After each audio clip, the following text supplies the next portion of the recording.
नमस्कार मित्रांनो, स्वागत आहे आपल्या सर्वांचं आपल्या चॅनल महाकरियर मंचमध्ये। आज आम्ही तुमच्यासाठी IB सुरक्षा सहाय्यक भरती फॉर्म 2025 कसा भरायचा आहे याची सगळी माहिती तुमच्यासाठी घेऊन आलेलो आहे। तर स्टेप बाय स्टेप माहिती तुम्हाला देणार आहे।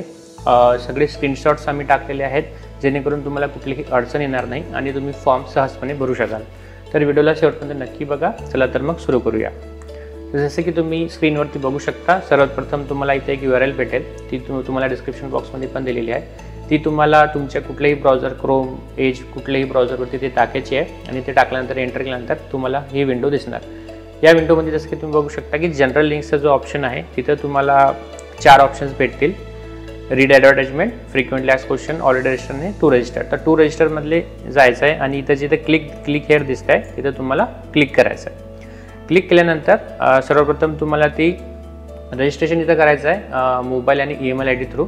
तर सर्वप्रथम तुम्हाला ही विंडो दिसेल। तर तिथं तुम्हाला सगळ्यात आधी तुमचं नाव टाकायचं आहे, कॅन्डिडेट्स ॲप्लिकेशन नेम, त्यानंतर तुमचा मोबाईल नंबर पुन्हा कन्फर्म करायचा आहे। अल्टरनेट कुठला मोबाईल नंबर असेल तर तो टाकायचा आहे। ईमेल ॲड्रेस टाकायचा आहे तुमचा, कन्फर्म करायचा ईमेल ॲड्रेस। त्यानंतर आता हा महत्त्वाचा विषय आहे की डोमेसाईल स्टेट। तर जसं की तुम्ही जर का महाराष्ट्रासाठी हा फॉर्म भरत असाल तर तुम्हाला इथं महाराष्ट्र स्टेट सिलेक्ट करायचं आहे। त्यानंतर तुमची कॅटेगरी SC ST OBC ज्याच्यासाठी पण तुम्ही फॉर्म भरताय। पोस्टचं नाव जसं की सेक्रेटरी असिस्टंट नाव आहे आपल्या पोस्टचं आणि पोस्ट कोड इथं आपोआप 1 येऊन जाणार। ठीक आहे, ही सगळी माहिती भरल्यानंतर तुम्ही जनरेट OTP या ऑप्शनवरती क्लिक करू शकता। जसंच तुम्ही जनरेट OTP वरती क्लिक करणार तर तुमची इथं तुम्हाला हे 2 ऑप्शन्स ओपन होतील। ठीक आहे, एंटर मोबाईल OTP तर अँड एंटर ईमेल OTP। तर सर्वप्रथम तुम्हाला एंटर मोबाईल OTP करायचा आहे। जो पण तुमचा 5 किंवा 6 आकडी OTP आला असेल तो तुम्हाला इथे एंटर करायचा आहे आणि व्हॅलिडेट करायचा आहे। व्हॅलिडेटवरती क्लिक केल्यानंतर तुम्हाला एक मेसेज येणार की your mobile number is validated successfully. त्याच्यासोबतच जसं आपण मोबाईलसाठी केला तसंच आपल्याला ईमेलवरती पण एक OTP आला असेल, तो टाकल्यानंतर जस्ट इथं व्हॅलिडेटरवरती क्लिक करायचा आहे आणि जसं तुम्ही व्हॅलिडेटरवरती क्लिक करणार तुम्हाला सेम जसं मोबाईलसाठी मेसेज आला तसं तुम्हाला एक ईमेलसाठी पण मेसेज येणार। जर का OTP आला नसेल तर तुम्ही रिसेंडवरती क्लिक करून नवीन OTP सुद्धा मागू शकता।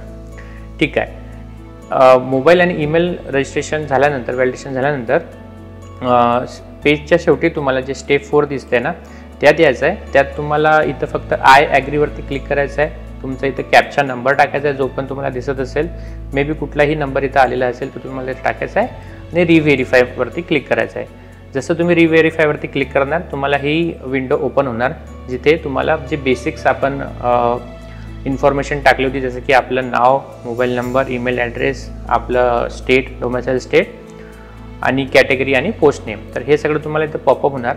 त्यानंतर तुम्हाला राईट साईडला तुम्हाला हे दिसतं आहे की ऑप्शन्स चेक करायचे आहेत, म्हणजे की इथं फक्त त्यांना टिक करून द्यायचं आहे की जर का माहिती बरोबर असेल तर त्याच्यावरती तुम्हाला टिक करून द्यायचं आहे। ठीक आहे, सगळं टिक केल्यानंतर अगेन रिव्हेरीफायवरती सबमिटवरती क्लिक करायचं आहे आणि जसं तुम्ही सबमिटवरती क्लिक करणार तुमचं रजिस्ट्रेशन इथं सक्सेसफुली झालेलं असेल। ठीक आहे, आणि तुमचं सक्सेसफुल व्हेरिफिकेशन झाल्यानंतर तुम्ही आता इथं तुम्हाला वरती एक ऑप्शन दिसेल गो टू ॲप्लिकेशन। तर गो टू ॲप्लिकेशनवरती क्लिक करायचं आहे। जसं तुम्ही गो टू ॲप्लिकेशनवरती क्लिक करणार तुम्ही आता खालच्या जे स्क्रीनशॉट दिसते ते तुम्हाला दिसेल, ज्याच्यामध्ये पहिला आहे तुमचा एलिजिबिलिटी क्रायटेरिया। तर हे तुमच्यासमोर ओपन होणार। ठीक आहे, तर काही माहिती तर ते आपोआपच घेऊन घेणार, जसं की पोस्ट नेम, पोस्ट कोड, तुमची कॅटेगरी, कारण की ते आपण रजिस्ट्रेशन जेवढेच टाकलेली आहे। सिमिलरली डोमेसाईल स्टेट पण तुमचं घेऊन घेणार आणि सबसिडायरी इंटेलिजन्ससाठी कुठल्यासाठी अप्लाय करतात ते पण ते ऑटोमॅटिक घेऊन घेणार। ठीक आहे, त्यानंतर तुम्हाला सिलेक्ट करायचं आहे तुमचं gender, male, female, other, then date of birth तुम्हाला सबमिट करायची आहे। जसे तुम्ही डेट ऑफ बर्थ दाखवणार तर इथं तुम्हाला एक विंडो दिसेल ज्याच्यामध्ये तुमचं ॲक्च्युअल डेट दिसणार। तर जसं की फॉर एक्झाम्पल तुम्ही 22 वर्षाचे असाल, 23 वर्षाचे असाल तर इथं तुम्हाला ते दाखवणार। ठीक आहे, तुमची डेट ऑफ बर्थ टाकल्यानंतर नॅशनॅलिटी दिसत आहे, सिटीजन ऑफ इंडियावरती क्लिक करायचं आहे। त्यानंतर तुम्हाला अजून 2 ऑप्शन्स येतील खाली की do you have domicile certificate for the SIB you are applying for. तर याच्यासाठी तुम्हाला येस क्लिक करावं लागेल कारण की डोमेसाईल सर्टिफिकेट आपल्याला अपलोडसुद्धा करायचं आहे। तर इथं तुम्हाला जर नसेल तर काढून घ्या कुठल्याही सेतूवरती जाऊन आणि तुमच्याकडे डोमेसाईल असेल तर येस करा।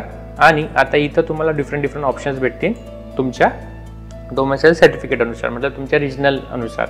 जर का तुमची समजा महाराष्ट्रासाठी भरला आहे तर तुम्हाला इथं लोकल लँग्वेजमध्ये मराठी दिसणार, इथं सध्या हिंदी दिसतं, इथं तुम्हाला मराठी दिसणार, तर मराठी तुम्हाला सिलेक्ट करायची आहे।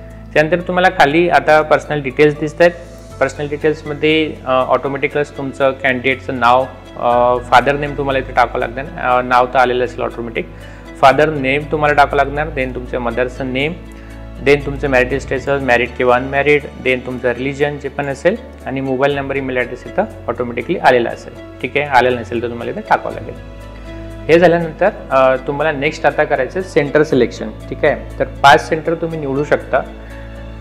दुसऱ्या राज्यातसुद्धा निवडू शकता, दुसऱ्या सिटीतसुद्धा निवडू शकता. तर जसं की तुम्ही दिसतंय की प्रिफर्ड टेस्ट स्टेट 1, तर इथं तुम्ही फॉर एक्झाम्पल महाराष्ट्रासाठी फॉर्म भरताय तर प्रिफर्ड टेस्ट स्टेट 1मध्ये तुम्हाला इथं ड्रॉपडाऊनमध्ये जाऊन महाराष्ट्र सिलेक्ट करायचं आहे. जसं तुम्ही महाराष्ट्र सिलेक्ट करणार तर जे पण महाराष्ट्राचे सिटीज आहेत तुम्हाला इथे दिसतील, जसं की पुणे, नागपूर, मुंबई, अकोला, अमरावती, जिथं पण तुम्हाला एक्झाम द्यायची आहे तिथं तुम्हाला सिटीज दिसतील. तर अशा प्रकारे सगळ्या 5 तुमची प्रिफरन्सेस इथं टाकून द्यायचे आहे. सगळ्यात प्रथम प्रिफरन्स सिटी 1ला राहणार, देन सिटी 2 आणि असं सिटी 5पर्यंत. ठीक आहे, तर ही सगळी तुम्हाला माहिती टाकून द्यायची आहे. तुमचं स्टेट आणि सिटी, प्रिफर्ड सिटी आणि स्टेट जी पण असेल तिथे तर टाकून द्यायची आहे. नेक्स्ट आपण बघणार आहे की तुम्हाला खाली एक ऑप्शन भेटेल की जर तुम्ही एक्स सर्व्हिसमॅन आहे की नाही. तर इथं तुम्हाला यस नो करायचं आहे. जर तुम्ही असाल, यस केला तर तुम्हाला जॉईनिंग डेट ऑफ सर्व्हिस टाकावं लागणार, रिटायर केव्हा झाले ते टाकावं लागणार, आणि किती सर्व्हिस तुमची दिली ते ऑटोमॅटिकली कॅल्क्युलेट होणार. पण जर का तुम्ही नसाल तर डायरेक्टली नोवरती क्लिक करायचं आहे आणि हे तुम्हाला खालचं भरायचं काही गरज नाही. ठीक आहे, नंतर अदर डिटेल्समध्ये तुम्हाला स्पोर्ट्समॅन जसं त्यांनी नोटिफिकेशनमध्ये दिलं आहे तर त्याच्यासाठी तुम्ही स्पेसिफाईड आहात का याच्यासाठी सुद्धा तुम्हाला यस नो करायचं आहे, तर तुम्ही नो इथं करू शकता. नंतर तुम्हाला अजून एक ऑप्शन विचारलं आहे की एम्प्लॉई डिटेल्स, तर जर का तुम्ही गव्हर्नमेंट सर्वंट आहे का, आर यू गव्हर्नमेंट सर्वंट, तर यस नो करायचं, तर इथं पण तुम्ही नो करू शकता. ठीक आहे, नो केल्यानंतर तुम्हाला डायरेक्टली सेव्ह आणि नेक्स्टवरती क्लिक करायचं आहे. जसं तुम्ही सेव्ह आणि नेक्स्टवरती क्लिक करणार तुम्ही दुसऱ्या सेक्शनमध्ये ऑटोमॅटिकली जाणार. दुसरं सेक्शन कुठलं आहे आपलं कम्युनिकेशन डिटेल्स, जिथं आपल्याला फक्त सिम्पल आपला ॲड्रेस टाकायचा आहे. ठीक आहे, तर ॲड्रेस लाईन दिसते तुम्हाला. ॲड्रेस लाईनमध्ये तुमचा हाऊस नंबर, फ्लॅट नंबर टाकायचा आहे. नंतर तुमचे स्ट्रीट जे पण असेल फुल ॲड्रेस तिथे टाकून द्यायचं ॲड्रेस लाईन 2मध्ये. कंट्री तुमची इंडिया सिलेक्ट करायची आहे, state for example Maharashtra select करायचं आहे, सिटी फॉर एक्झाम्पल पुणे आणि त्याचा पिनकोड. आणि जर का करस्पॉन्डन्स ॲड्रेस आणि परमनंट ॲड्रेस सेम असेल तर तुम्ही इथं येसवरती क्लिक करू शकता. अदरवाईज तुम्हाला नोवरती जर तुम्ही क्लिक केला तर तुम्हाला परमनंट ॲड्रेससुद्धा भरावा लागेल.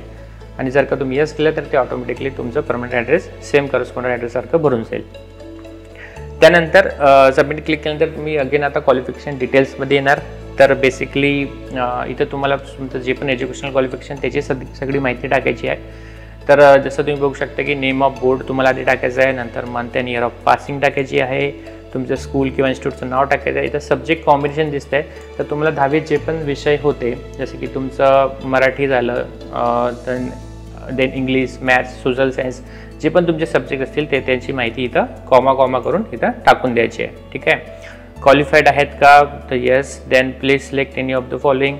तर इथं तुम्हाला पर्सेंटेज किंवा 2 ऑप्शन येतील, पर्सेंटेज किंवा CGPAचं, जसं की त्या 2पैकी तुम्ही कुठलाही सिलेक्ट करू शकता. तर पर्सेंटेज जर सिलेक्ट केला तर डायरेक्टली तुम्हाला मार्क्स ऑब्टेन्ड आणि मॅक्झिमम मार्क्स इथे टाकायचे आहेत. तुमचं इथं आपोआप पर्सेंटेज कॅल्क्युलेट होऊन जाणार.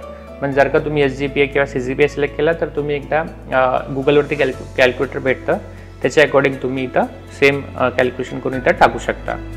तर 10वीची माहिती भरल्यानंतर तुम्हाला सिमिलरली 12वीची माहितीसुद्धा टाकायची आहे. सेम हेच ऑप्शन्स तुम्हाला भेटतील. ती माहिती भरल्यानंतर तुम्हाला आता डॉक्युमेंट्स अपलोड करायचे आहेत.